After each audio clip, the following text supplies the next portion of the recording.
Today on Locked On Red Wings, Detroit selects Nate Danielson and Axel Sandin Pellikka at 9 and 17. You're Locked On Red Wings, your daily podcast on the Detroit Red Wings. Part of the Locked On Podcast Network, your team every day.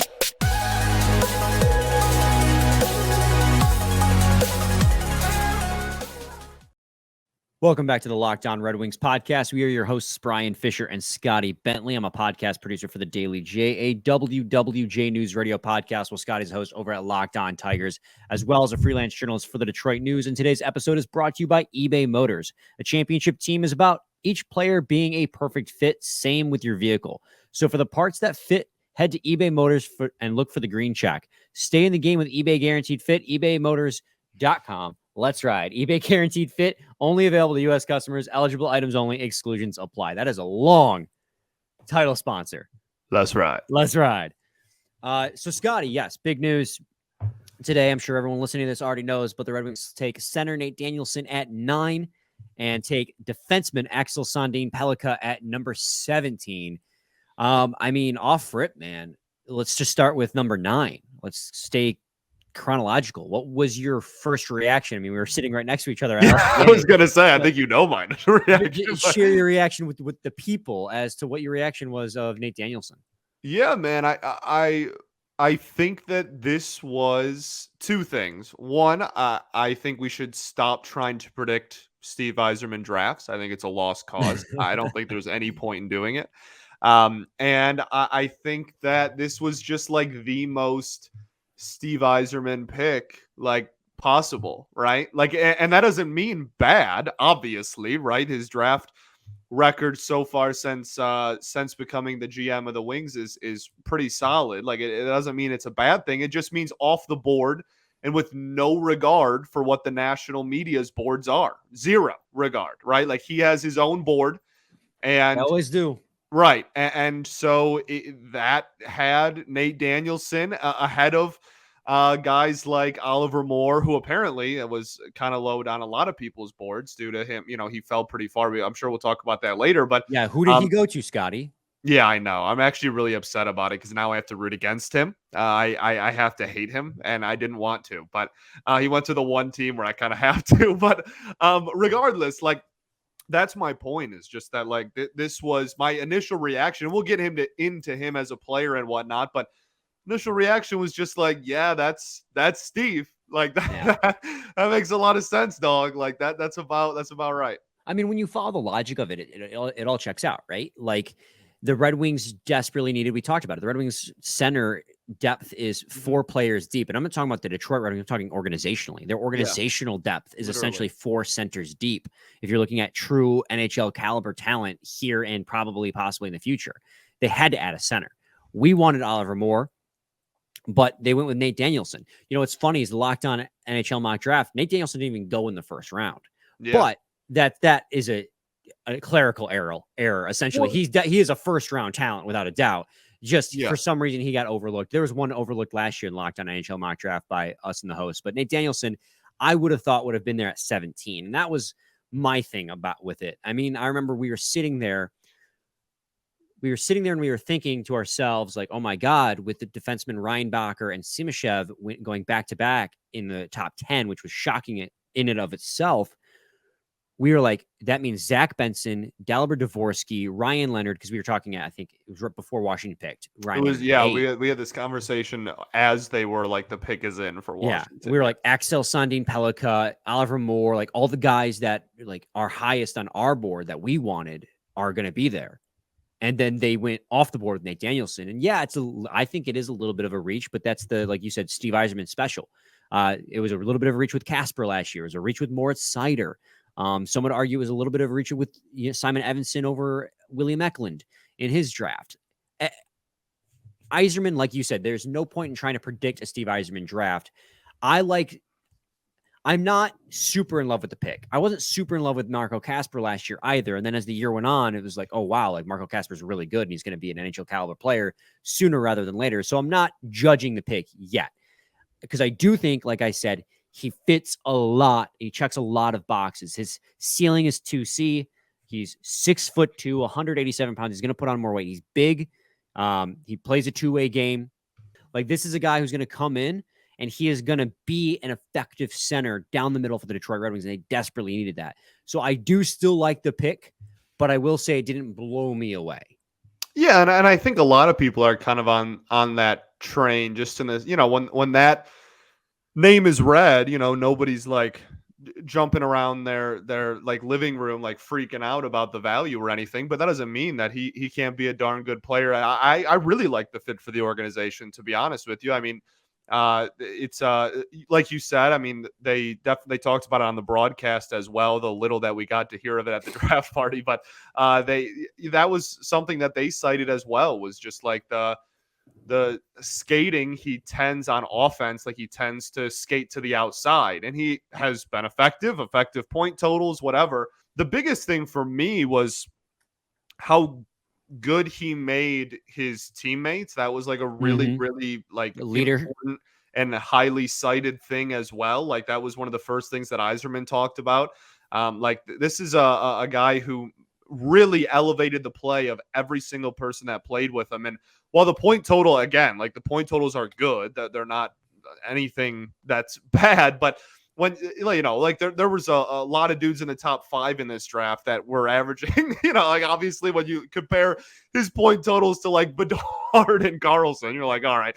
But like, so he didn't have like anything crazy like that, but it was still really good production. And I think the bigger thing to cite is just like how much better he made his teammates consistently throughout the entire season. And that's something that this team will gladly take. Yeah, and he was captain of the Brandon Wheat Kings for a reason. Like, like, clearly he is a leader in the locker room, and like you said, on the ice as well, he helped make his teammates better. And Connor Bedard has said that not Brandon, that's the team.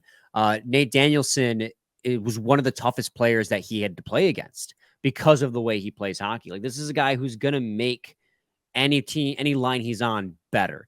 So while it's not the flashiness of Oliver Moore, Nate Danielson is going to be a 2-3C, and he's going to be a good one at that. It's not like when the Red Wings took Michael Rasmussen at 9 overall, where that was considered a reach as well, where people were talking about, like, yeah, he's big, and he could be a net front presence, and he might be good in the corners, but he's not really a good skater. He's not really a good puck handler. He doesn't have a great shot. Nate Danielson does have those things. He has good hands. He's got natural speed. He's agile. He's got decent playmaking. He's a great rush skater. Like, this is a guy who, while being a little bit of a reach at 9, I can get on board with, and I can get behind. Doesn't wow me, but I think that this is a guy who will make the Red Wings better on the base level. He does bring the floor up. And while he doesn't probably have top line ceiling, he's not going to be a 40-goal scorer. He's going to overall just make the team better, and a better, more competitive hockey team when he makes it to the NHL, whenever that is. He's 18 years old. I think he's one of the older guys in the draft, in fact, September of 2004. So yeah, he's already 18 years old. He'll be 19 by the time the season starts. So, I mean, I don't know if he's going to the OHL next. I don't know if he's going to sign. He'll probably sign an ELC pretty quickly, and maybe they'll have him play AHL or send him overseas to get something, because I can't imagine they send him back to the OHL to play another years, but we'll see. I do look forward to seeing him play. I do think he's a good pick. He's not necessarily what I would have gone with, but I'm also not Steve Yzerman. So I'm trusting Yzerman to make the right pick here. Like I said, right-handed shot, 6'2", 187, hits a huge need for the Red Wings. And again, and I guess we can go to break really quickly, but like, system fit at the NHL level is like obviously very important. And I think that like this is a guy, again, like we talk about the offense and what the upside truly is offensively, but this is a dude that can bring you a lot of value defensively as well. And that's been a theme throughout not only Yzerman's tenure, but especially all of the centers and forwards that Yzerman has taken so far, like in the top end of the draft since becoming the GM of the Wings, that they've all been guys that have defensive upside as well. And he certainly has that. Absolutely. We're going to take a quick break, and when we come back, we'll finish up any comments we have on Nate Danielson, but then we'll move on to Axel Sandin Pellikka, and we'll finish up in segment 3, talking about some comments Steve Yzerman made after his pick at 9, in regards to like the brinket chatter, essentially. And then all the other storylines from this first day of the NHL draft. But got to talk to you guys today about AG1, the daily foundational nutrition supplement that supports whole body health. Start taking AG1 because it is a foundational nutrition supplement that delivers comprehensive nutrients to support whole body health. It replaces your multivitamin, probiotic, and more in one simple drinkable habit. Science-driven formulation of vitamins, probiotics, and whole food sourced superfoods. AG1 is raising the standard for quality in the supplement category and helps you build your health foundation first. All great athletes have one thing in common. They take care of their bodies. And a huge part of that starts with optimizing whole food health. A lot of them also drink AG1 because, and that's why I'm a huge fan, with every daily serving, I'm setting myself up for 75 high-quality ingredients that give me key daily nutrients and supports energy, focus, strength, and clarity. If a comprehensive solution is what you need from your supplement routine, then try AG1 and get a free 1-year supply of vitamin D and 5 free AG1 travel packs with your first purchase. Go to drinkag1.com/NHL network. That's drinkag1.com/NHL network. Check it out. Segment 2, Locked On Red Wings podcast. Scotty and I are talking about the Red Wings first round draft picks. Scott, do you have any final thoughts on Nate Danielson, or did you want to move on to? I just want to kind of recap and put a bow on that conversation. I really like the pick. I really do. And it's certainly not anyone that was on my radar, but that's kind of just like the way Steve Yzerman operates. Like outside of Edvinsson, I'm not sure really any of his first round picks have been on anybody's radar. You know what I mean? Like that's just, I guess Casper a little bit, but like that's just kind of how he operates. And especially when we're back, this far back in the draft on top of that, right at 9, like that I don't know, not like I'm not surprisingly surprised. Like, you know what I mean? Like it's very on brand, and I really like the player. I think that again, I keep going back to like the system fit. I think he has the ability, and not only in just what the Red Wings are trying to acquire as far as like type of player, but in Newsy's system specifically, I think he's pretty much a perfect fit, to be completely honest with you. I think he's really going to excel in how, at least assuming the system remains somewhat similar to what it was in year 1 of Newsy's tenure. I think going forward that the perfect ceiling of a 2C, which like at 9th overall is probably what you're looking for anyway. And if you get truly that, like a contending team second center out of this draft at the back end of the top 10, that's a massive win. And I think that he truly does have that ceiling, and that he fits in with the team well. Yeah, absolutely. Moving on from there, though, the Red Wings took, and this one I was pleasantly surprised about. They took defenseman Axel Sandin Pellikka out of the SHL out of Sweden. And this is a guy we talked a lot. In regards to the Lockdown mock draft, you and I had discussions. We were like, at 17, there are 2 guys we want to target. It was Gabriel Perreault, who went, I think, 23rd to the Rangers in reality, and Axel Sandin Pellikka. In the NHL mock draft, he went at, I think, 10th, right after we drafted at 9th. Well, in reality, he was there at 17, and the Red Wings were able to get him. This is you have a bingo book out for NHL draft picks from Steve Yzerman. A Swedish defenseman is on there every single year. He does buck the trend a little bit, though. He is under 6 foot. Gasp. I know, that is surprising. But when you look at the rest of the bio, it's not surprising. No, absolutely. I mean, he's 5'11", 181 pounds. He is a right shot, right side D-man. And we talk a lot about what this team's biggest needs are, and it's goal scoring, center depth, and right side defense. He's a right side defenseman. And as I was talking to Hadi Kalakash, the Lockdown NHL prospects right before this, as we were doing the quick little instant reaction, he comped him to John Klingberg in terms of offensive upside. Like, he is a pure puck-moving, goal-scoring defenseman, and that is something that this team does not have truly. We have guys who can show flashes like Jake Wollman and Moritz Seider, but this is a pure gas from the back end defenseman on the right side. Red Wings, we talk about how shallow their organizational depth is at center. On the right side, the organizational depth is just as shallow. So this was a huge need. And this is probably, if I'm going to be honest, I think this is the one defenseman I was okay with them taking in the first round. I know Simashev and Reinbacher went top 10. I know Tom Willander went earlier as well. And they're all great defensemen. But based on you talked about system with Nate Danielson, Pellikka is that system defenseman that they need. And so I'm in love with this pick. I was so happy when they got him at 17. Yeah, absolutely. I not only is this just like a phenomenal and like super fun pick for the Wings, but I think that you're going to find, looking back at like, when national media sources give like their first round grades or like day one like picks of the draft, I think that a lot of people are going to point to this as one of the best picks in the entire day of Wednesday of the first round. Like, truly. I mean, this is, not only is it exactly like you just laid out what the Red Wings needed, they really need right side D help, and this is that. But when you look at, value, right? Like, there was a legitimate conversation about him being the most skilled defenseman, period, in this draft. Maybe not necessarily the highest upside as a defenseman, but as far as skilled players go, was on the blue line. There's a real argument that he was number one on that list for this draft, and now he's in the Red Wings organization. So that's extremely fun. And then, look at the I don't want to get too dramatic, but like, look at the monster that the Wings are building on the blue line. Mm-hmm. Like, if you look at and try and predict the Red Wings blue line of even just a couple seasons from now, that is really exciting.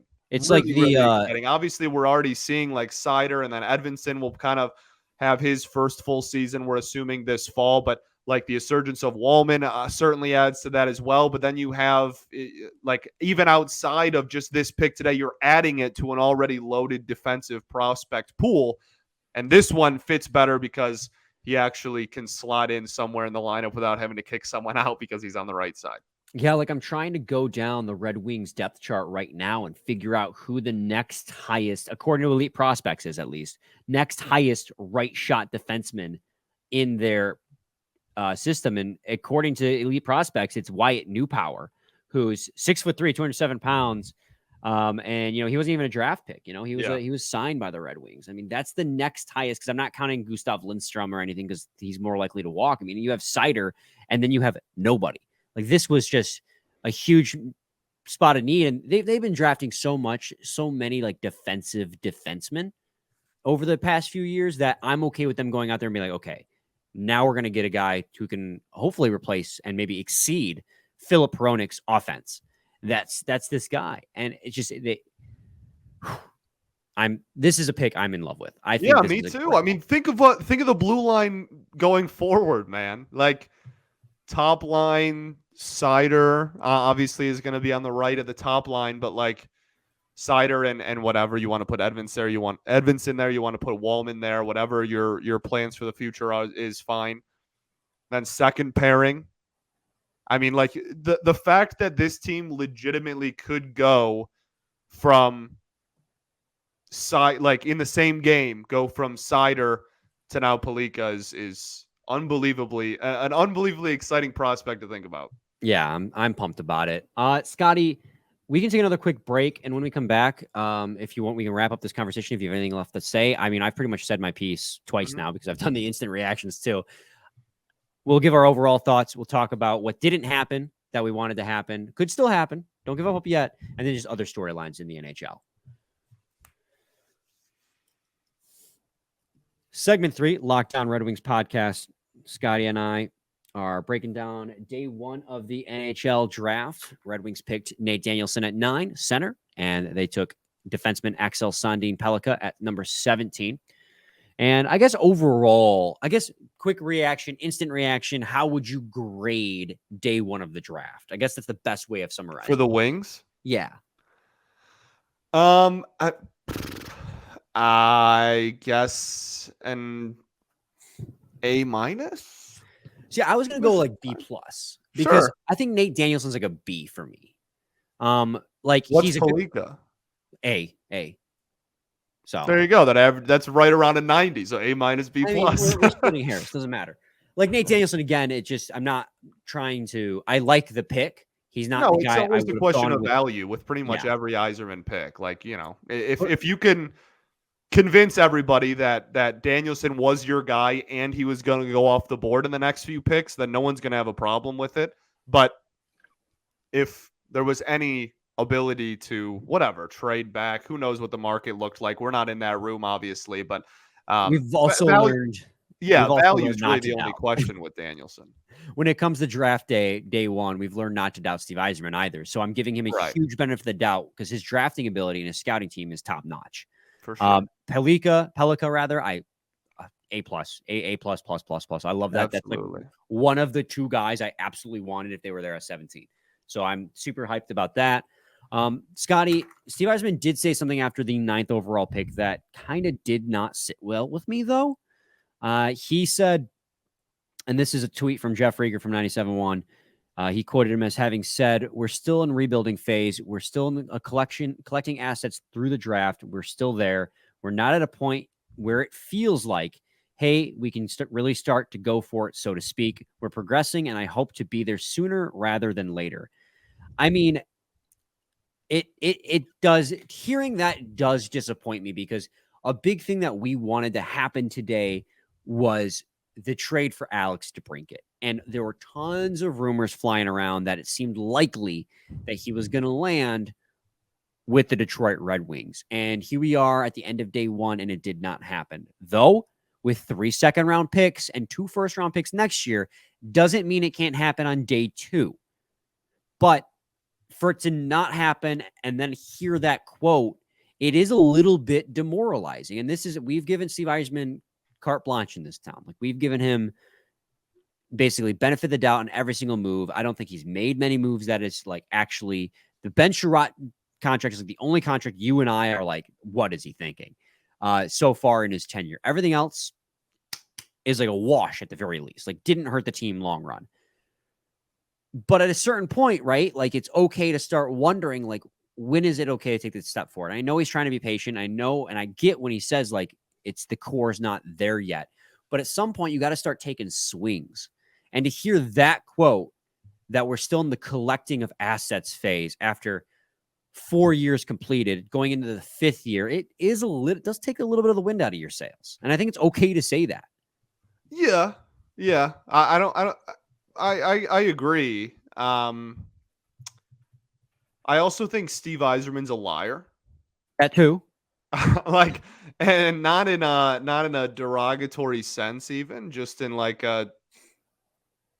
when has he ever given the media like something of substance that it's ended up like being really like concrete? I don't know. I yes, like you're right. I mean, hearing that kind of just like point blank from the dude running the show is I guess kind of, but that doesn't mean that he wasn't on the phone and like he didn't like the value that they were offering or he felt like it was too steep. So he just said, screw it. I'm going to take my 5 picks in the top 50 and run. I don't know. It didn't like punch me in the gut like it seemed to a lot of other people. I know a lot of people were really voicing their, I guess, displeasure is the word, but maybe concerned is a better word, etc. With that quote, it really didn't rub me the wrong way at all. I think that I don't know. We just had 5 picks in the top 50. Like he's objectively telling, like that's objectively true. And when you're looking ahead, I don't think that like. I guess my biggest point is that I don't believe that the Red Wings can only compete this fall by making a trade today or tomorrow. I don't believe that that's true. So if he wants, they're not one piece away, right? Right. If he wants to collect more pieces and have again his 5 picks in the top 45 or 46 or whatever it is, and then go into free agency this weekend with a clean slate, then so be it. But I don't think that the only route to competing is trading for Alex DeBrincat either. Yeah, the patience just begins to run thin after a while. You know what I mean? I completely agree. And I get it. I get it so much trying to stay patient and trusting the Yzer plan, so to speak. And I get that, again, like you said, and I just admitted it too, the team's not one piece away. Getting Alex DeBrincat is not going to make this team competitive. But those types of moves bring you a lot closer to being competitive than not making them. And I think that DeBrincat, I feel like you could get him without breaking the bank, given the situation they're in right now. And I know they have arbitration rights. They could run it back with him one more year, have him hit the UFA market or trade him at the trade deadline. There's a lot of time to acquire Alex DeBrincat. They're not in a rush to do so, which is part of the reason why it didn't happen in night number 1. But I'm just, to read that quote, I don't disagree with him. And you're right. He is a liar. He does have a penchant not to tell the truth, intentionally so. And that's not a bad thing. Dave Dombrowski said we weren't going to spend and then gave $300 million to Prince Fielder a week later. Like, yeah. It happens. So it's just, you read that and you go, man, I just want this team to be competitive sooner rather than later. And you're telling me that I have to continue to just like, and as much as I love these picks, I mean, they're not going to be NHL players for like at least one more full season. And so, these picks are exciting now, and then we're just going to sit here and wait for them to make the NHL for another 2 years. And it's just, I think I'm just getting to an impatient point. And I know that's just the fan in me, right? Like, that's why I'm not the general manager, because I would lose my patience. I'd sell the farm for like one player, and then we'd be screwed, right? Well, but so the biggest thing that for me, like with the Red Wings specifically, that I keep going back to is just like where this organization was when he took over, right? Mm-hmm. Like when Yzerman took over, not only was this comfortably the worst team in the NHL, they had nothing in the farm, right? Nothing. It was an empty cupboard. They were in salary cap hell, and they were awful on the ice. Like, it was literally, they did not have a single thing to hang their hat on. The only thing they could hang their hat on was that whoever was going to come in and be GM would get a completely fresh start, because they would just blow up, right? Mm-hmm. So, like, I understand. And like we've said it a lot, like this is the most important offseason for Steve Yzerman so far as general manager of the Wings, comfortably. And I do believe that there is a way to make the Detroit Red Wings this fall a competitive hockey team that can make a playoff push. I believe that combination is out there with the assets that they have and the salary cap they have, etc. But I don't think that not trading away our draft picks in the 2023 NHL draft is like some organization altering decision that it is going to like bite us in the butt down the road, or we're going to look back on and be like, oh, well, that was really stupid or whatever. And look, if DeBrincat gets traded and it's a awful return, then like, yeah, hey, we can have a conversation about it. But like, I don't know. It just didn't rub me the wrong way as it did a lot of other people. Yeah. I mean, I get it. I do. What other storylines caught your eye in this draft? Well, I mean, the two fallers, I think, were the biggest ones, honestly. Just like objectively, the two biggest storylines were Oliver Moore falling as far as he did, but then the biggest one was Michkov falling. Yeah. So Philly apparently loved Michkov, so they get their guy, which I guess, good for them. But yeah, Oliver Moore falling. I mean, he was still on the board at 17. I thought we were going to get him again. We passed on him at 9. I thought we were going to get him again at 17 there. And then he ended up going, 21, 22 to Chicago. So him falling all the way outside of the top 20, I think, was pretty surprising. Yeah, I'm sorry. Gabe Perreault went 23 to New York. Perreault, yeah. Yeah, that's what I meant. But yeah, Oliver Moore fell. A lot of guys just like, I mean, this is like literally you're seeing the difference between public and like behind doors scouting on how this works. Because like, I mean, right off the bat, Fantilli fell to 3 and Leo Carlson went 2 to Anaheim. And people were saying Fantilli was like a lock for 2. Hey, Red Wings broke it. Locked On Red Wings talked about it first.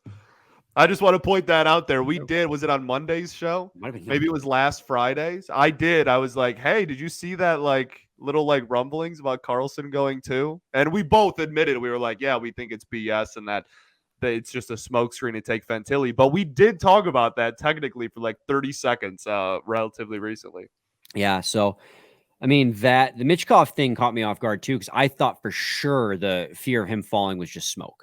I did not Me think that there too. was any fire to that. I didn't think there was any substance. And then he did. He fell to 7th, and that caught me off guard, as did taking Reinbacher and Simashev back to back in the top 10. 2 I thought defensemen in the top one. 6. Dude, I thought 1 would go in the top 10 and 2, and that just left like this smorgasbord of just great forwards for the Red Wings to pick, and they took Nate Danielson. Yeah, Not that that's a they wanted problem, one. but they're just completely Yeah, unexpected. completely off the board for sure. But it's just, it was wild. Like that, like we talked about how there was a chance that there wasn't going to be a single defenseman taken in the top 10, and there's 2 in the top 6. Yeah.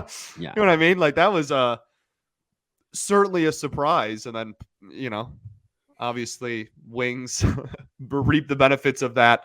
Not as much at 9, but definitely reap the benefits of that at 17. I mean, they're definitely. I mean, Will Smith jumping all the way to 4. I know his stock rose a ton, but I was shocked to see him go 4th. Yeah, he started off way down low and then like creeping up to the last couple of days. A lot of people started mocking him at 5, and then obviously with Michkov falling, he goes at 4. That's pretty wild. Yeah, absolutely. I mean, that's about it, man. Like overall, I like the picks. I like 17 more than I like 9, but I still do like 9. So Yeah. Another Steve Yzerman draft. That's for darn sure. Red Wings could make 3 consecutive picks in the second round tomorrow. That draft starts at 11 a.m. Eastern time. So yeah, that's gonna be wild. Rounds 2 through 7 tomorrow. They took all night to do 1 round, and then they're gonna just like it's gonna be like when Jokic was taken during a Taco Bell commercial. It's literally like they just like go up there and read names and the next pick. Like it's not like a big thing, like really at all. They just fucking crank that out. But all right, man. We will be back with you guys tomorrow with rounds 2 through 7. We'll be bursting through those draft picks, much like the NHL is in the entire draft, because that's going to be 3 in the second round, and I think they have at least one pick in every consecutive round. So it's going to be like 10 guys tomorrow. A lot of draft, yeah, a lot of drafts. Nice one, Scott. A lot of picks. It's late. We're tired. Give us a break. Lot of picks. I'm very tired. Yeah, fun night, right, but very tired. Absolutely. We'll catch you guys tomorrow. Scotty, any final thoughts? We ball, baby. Oh, shout out to everyone that said hi to us at the draft party. Oh yes, thank you for that. Super Appreciate cool it. to meet some listeners. That was super fun. So yeah, good event. Would have liked to have seen a little bit more of the draft itself, but good crowd, good people, fun time. Shout out my men's league team, the fellas. We got summer league champions. Justice for the Sunday team, man. Yeah. Oh, dude, we lost the finals. They don't get a shout out. Sorry, John. You want to shout out on this for the Sunday league, man? You want shout outs on this podcast? You got to win hockey. You got to win titles. All right. Titles. No, but it was super cool seeing a lot of people, walk up and introduce themselves, and yeah. I had a couple of people walk up to me and shake my hand and say, "We ball." Yeah, that's great. Heck yeah, baby. We do ball. All right, we're back with a new episode tomorrow. Same time, same place. Your team. Every day.